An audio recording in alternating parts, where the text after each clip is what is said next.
Hi, and welcome to Judy Kerr's Acting is Everything. I've been producing these web interviews for a long time, and today I wanted to have a special guy on, Keith Johnson. And he has been featured in Acting is Everything. I think this is the third. This is the second time. This is the second time. Yeah, you got me in the purple book and the gold book. Oh, okay. Because I had met his wife before, and she had been in an earlier book, and we were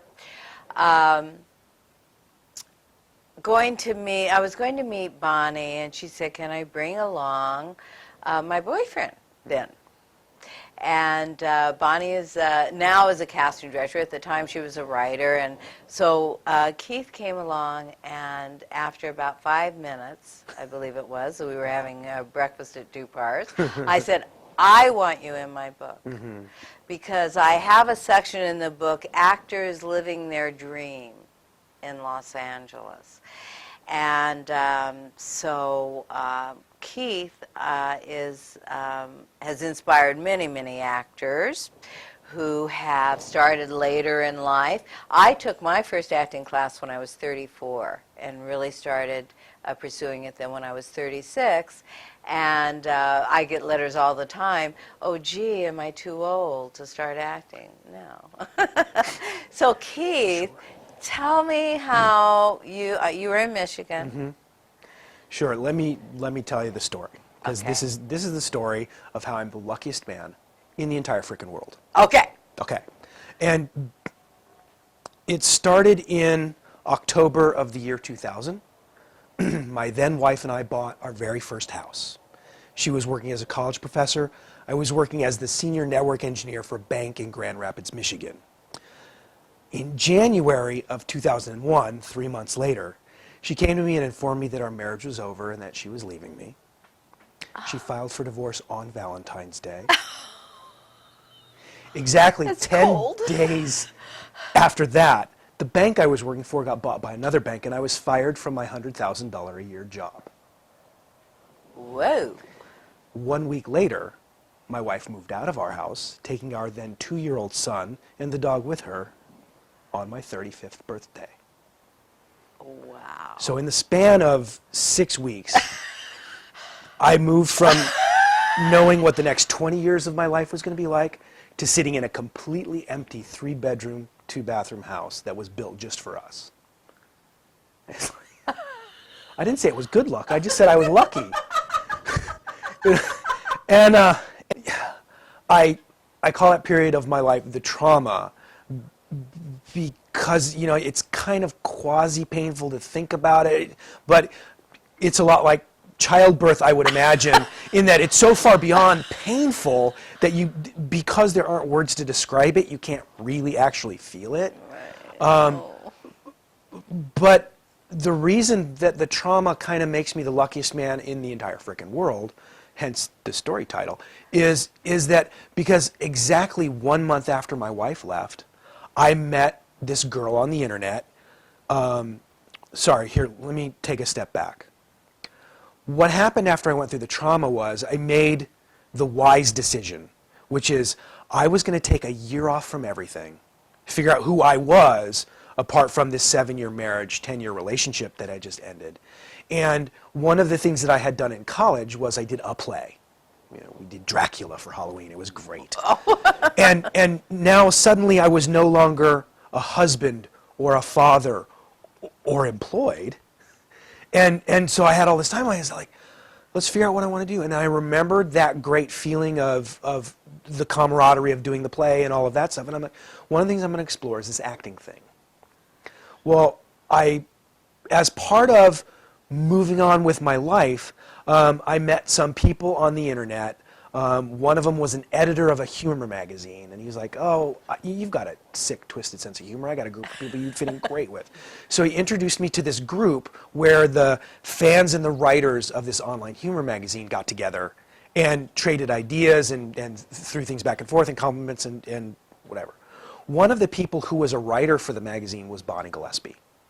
And she was brilliant and funny, well-educated, very articulate, had this wickedly cynical sense of humor, and the amazing ability to insult the patooties out of someone while leaving them with the idea that they've been complimented. And it's so nice when you can see somebody who can write on those levels. Yes. And so I compliment her on that. And we started talking about that and the list and the group and all of that stuff. And then I learned that she was actually living out here in Hollywood. She was writing for the Actors Trade paper, Backstage West. And she was also working for the Sundance Institute as its archives director. And so she was like in Hollywood, and I'm like, hey, I did a play in college, and now I'm figuring stuff out, and I'm, pursuing this acting thing in Michigan, community theater thing, so, it's pretty cool. And so we started talking about that. And talking about all of those things, you start to develop chemistry with people. Right. Talking about nothing, talking about day to day. And, I let her know I'd just been through this trauma and I'm figuring my life out and, all of that stuff. And so we started to share things that weren't about things we had in common, but about personal stuff. One thing led to another relatively quickly. We fell in love on the internet. We decided to meet in person in July of 2001. Now you were doing a play. I know that. Well, here's what happened. Community theater is a very long, drawn-out process.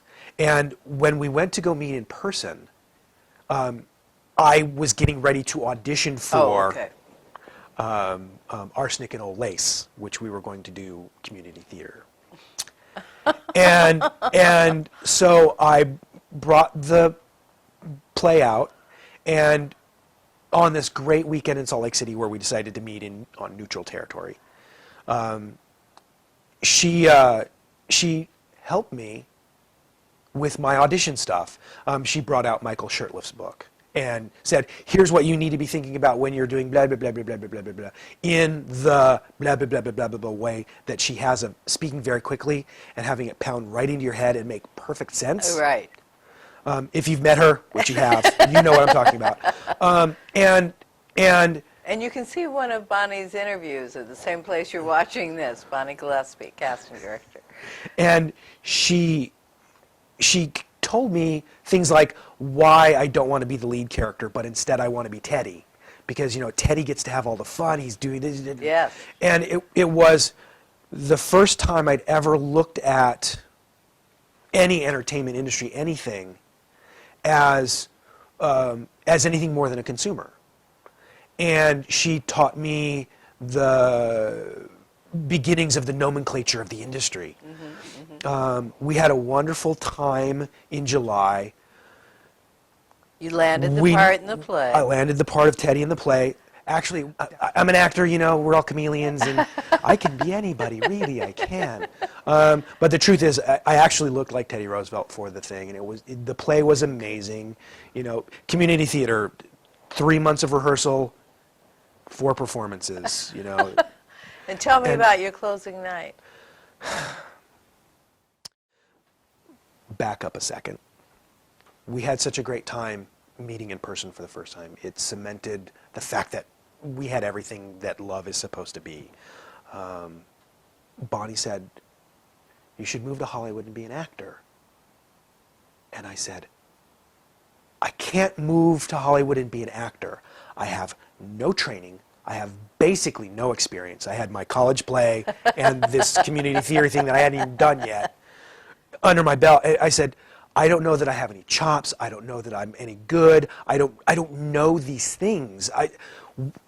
Isn't it wiser to spend a year and a half, 2 years working out somewhere else? And I said, so that I know that I actually can do this. And she said, let me set you straight. Because she always says, I'm going to set you straight. She said, it doesn't matter what you have anywhere else on the planet. As soon as you come to Hollywood, you start over. So why don't you just come to Hollywood with nothing? And I'll make you famous. And it's not as easy a decision as it sounds, because remember, I've got a 2-year-old son that lives in Michigan with his mom. And I got to tell you, I turned down a high-paying Silicon Valley computer job because I couldn't leave my son. You know, I was willing to live that mediocre existence getting by because a son needs a father, and that's just the way it is. And so this woman I've fallen in love with says, I can give you that thing that makes your heart sing. And all it's going to cost you is you have to abandon your son. Holy crap. Eek. Right. And, okay, I'm going to get a little teary-eyed because this is something that the people who watch this interview need to understand. The reason I'm here now, the reason I left my son, the reason I live 2,224 miles from my son is because I had this traumatic decision to make in my life. And I called the guy that I've been talking about with my personal problems for the last decade, my now former father-in-law. And I said, I've got this problem. I've got this woman I love. I can't abandon my son. What do I do? And he gives me the most beautiful advice I've ever received from anyone. And what he said was, you need to ask yourself this question. What kind of father do you want to be for your son? Do you want to be the guy that plays it safe and lives a semi-crappy existence with the possibility that you're going to come to resent him in the future? Do you want to be that guy who shows him that safe and steady and mediocre is the way to go? Or do you want to be the kind of dad who shows his son to pursue your dreams no matter what they cost, even if the cost is I live 2,224 miles away from my son? And I got off the phone and I was crying. And I said, holy shit, I'm going to Hollywood. And so now, back to the question you asked. Sorry about that digression. But that's important. So we go and we do this play. And opening night was my last night at work at the computer job. And so for my going away present, all of my coworkers showed up at the play. My next door neighbor was there. It's community theater, that kind of thing. And the people at work didn't recognize me. I mean, they'd seen me with the beard and they saw me shave it off. They knew something was going on, but I became crazy Teddy. And it was great. So we do these performances and then Sunday shows up and I've sold everything that I own except the stuff that will fit in a Yellow Rider moving van. I lock up my house Sunday morning, drive to the matinee performance of Sunday. We do the Sunday show. We strike the set. Everybody wishes me good luck. I hop in the Yellow Rider moving van and I drive 41 hours from Michigan to California to show up at Bonnie's front door. It was crazy. I moved from my 3-bedroom house to Bonnie's fully furnished, already packed 1-bedroom apartment in the Hollywood Hills and moved my stuff in. And she and I have been together since October of 2001, basically 20 hours a day ever since. And we are more in love now than we were then. And you got married. We actually, in the Yellow Rider moving van was the engagement ring. I already knew. I bought it before I left. Wow. It was in my pocket the whole time, and I proposed to her after living with her for about 2 months. Wow. And that's a good story too. Yeah. Give me 2 seconds. Okay, because we got... Okay. I moved to Hollywood. Bonnie says, you have no training, you have no experience. Here's what we need to do. We need to get you a job on a set. So being a former Marine, she's like, you can be a PA. You show up before everybody, you leave after everybody's gone, and you do what you're told. I can do that.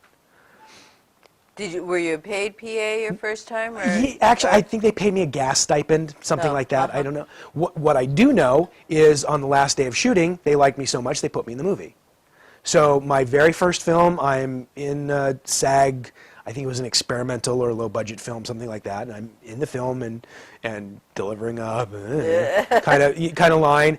And I had the engagement ring. We wrapped, the production, my very first Hollywood experience. That night, we went out to dinner, and I proposed. And I asked her to marry me on the street that points at the Hollywood sign. And she said yes, and was unable to speak for 2 hours. Bonnie said she would make you famous. Yeah. But you're doing it on your... Well, you guys are a team. You're doing it together. She wasn't a casting director at the time. No. And she knew casting directors because she'd been interviewing them, and she'd written a book Right. about casting directors. And then how did you, for someone else moving Sure. here who doesn't know Bonnie, and certainly can't steal her from you, Right. what did you do? Well, I know I asked you to bring your first picture, and all you had left was this postcard. Still in black and white. Yeah, this was black and white. Rod Goodman. Rod Goodman. He used to take. You said this was $35. Yeah, it was actually on film, and one roll of film was $35. There, one roll of film, $35. And so I gave him the money, and we shot, and I actually got 4 or 5 usable out of the 36 exposures.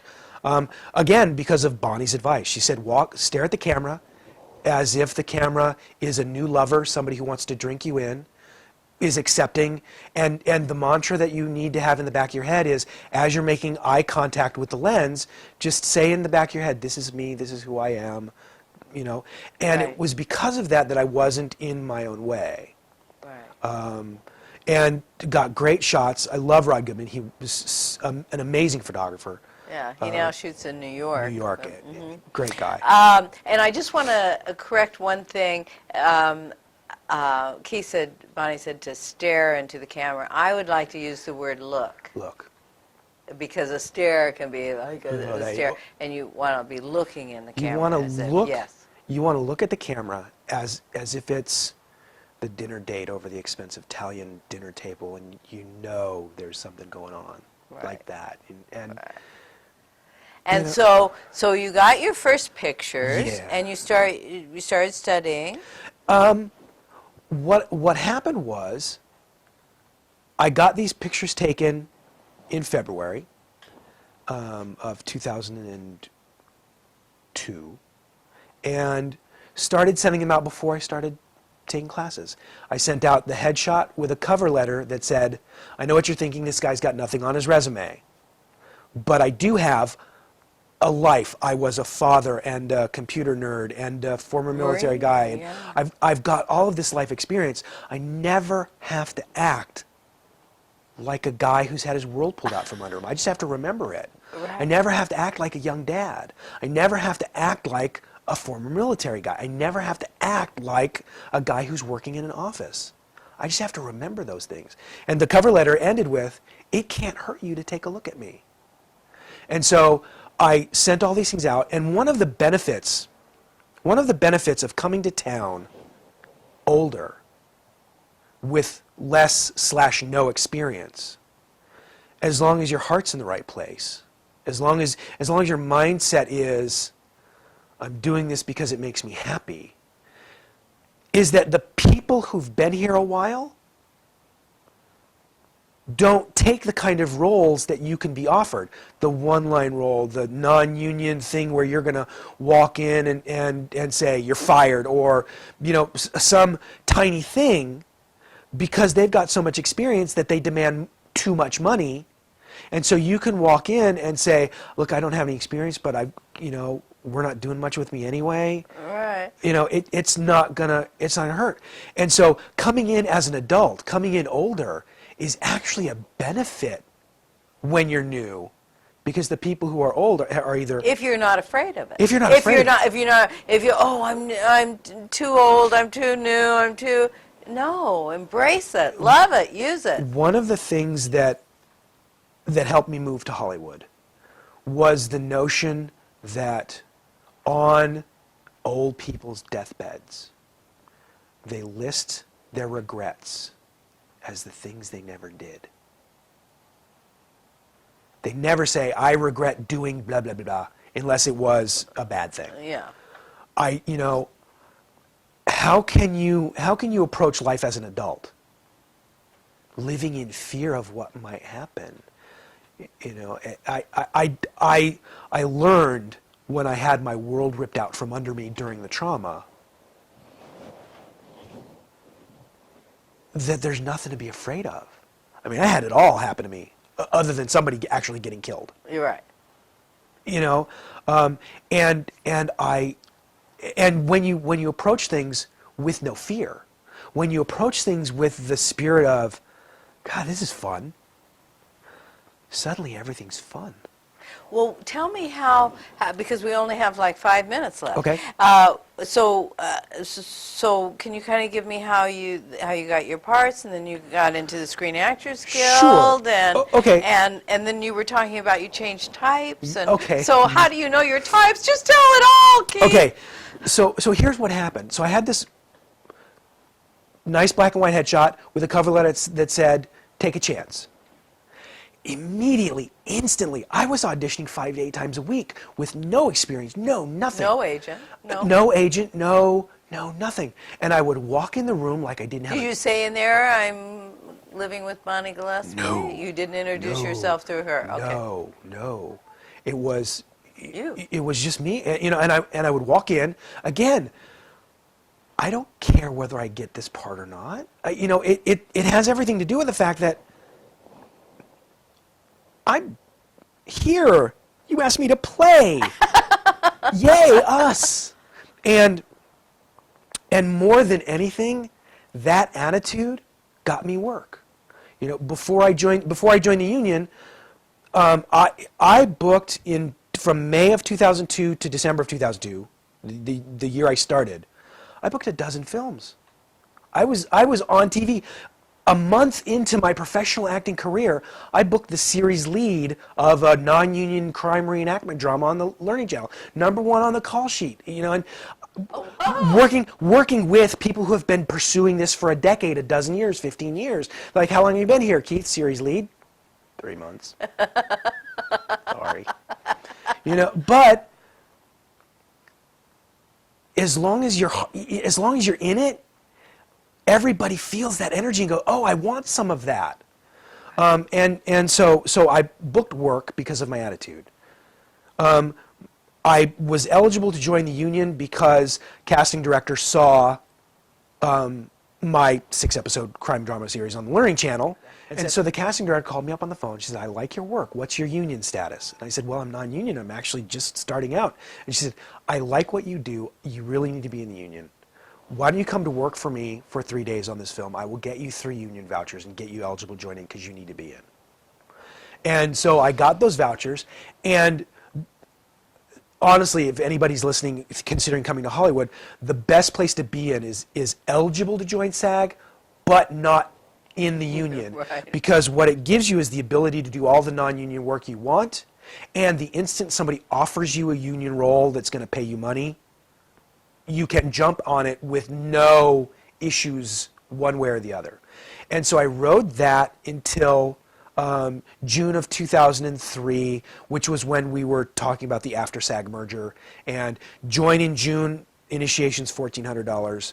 If the merger goes through, the initiation's going to go to $2,200. And we had $1,400 then. It's like, he might as well. One thing that happened, though, when you join SAG, suddenly a guy like me, instead of competing with all of the guys who were non-union, now I'm competing with Tom Arnold and Kevin James and Ron. I'm competing with everybody who you know.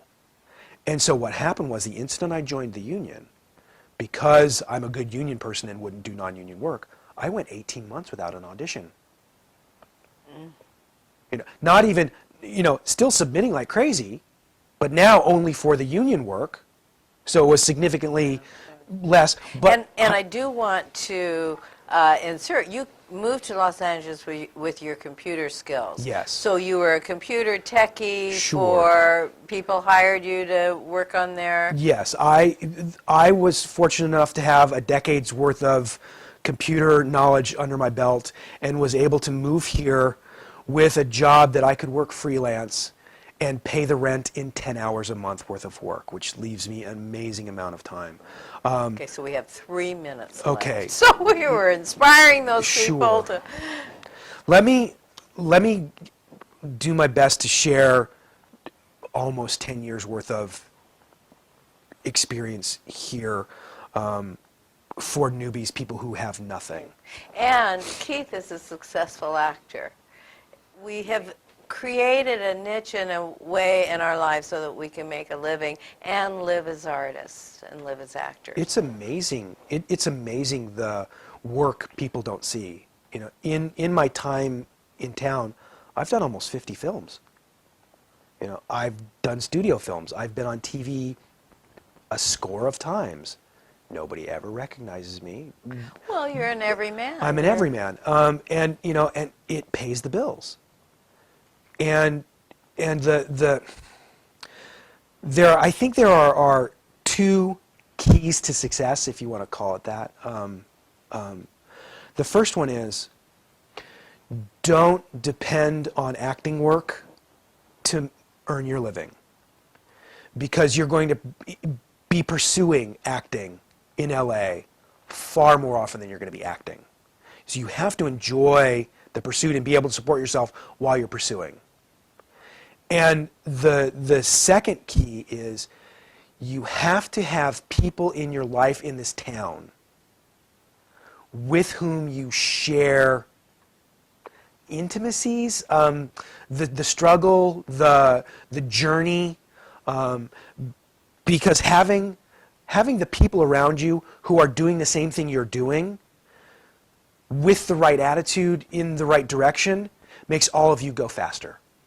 Having the people in your life who understand what you're going through, who are going through it with you, who are moving that way, makes it move faster. Well, I've just got the wind-up sign. But that was a great place to end it. And, of course, your saga goes on. It goes on. And on. And you have a production company that you're getting off the... Bonnie and I have recently started producing films. And I hope this has been inspiring to you. It's always inspiring to me, Keith. Thank you, Judy.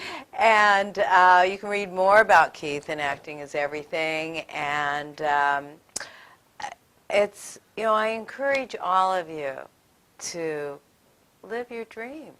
Go for it. Why not? See you next time. Bye.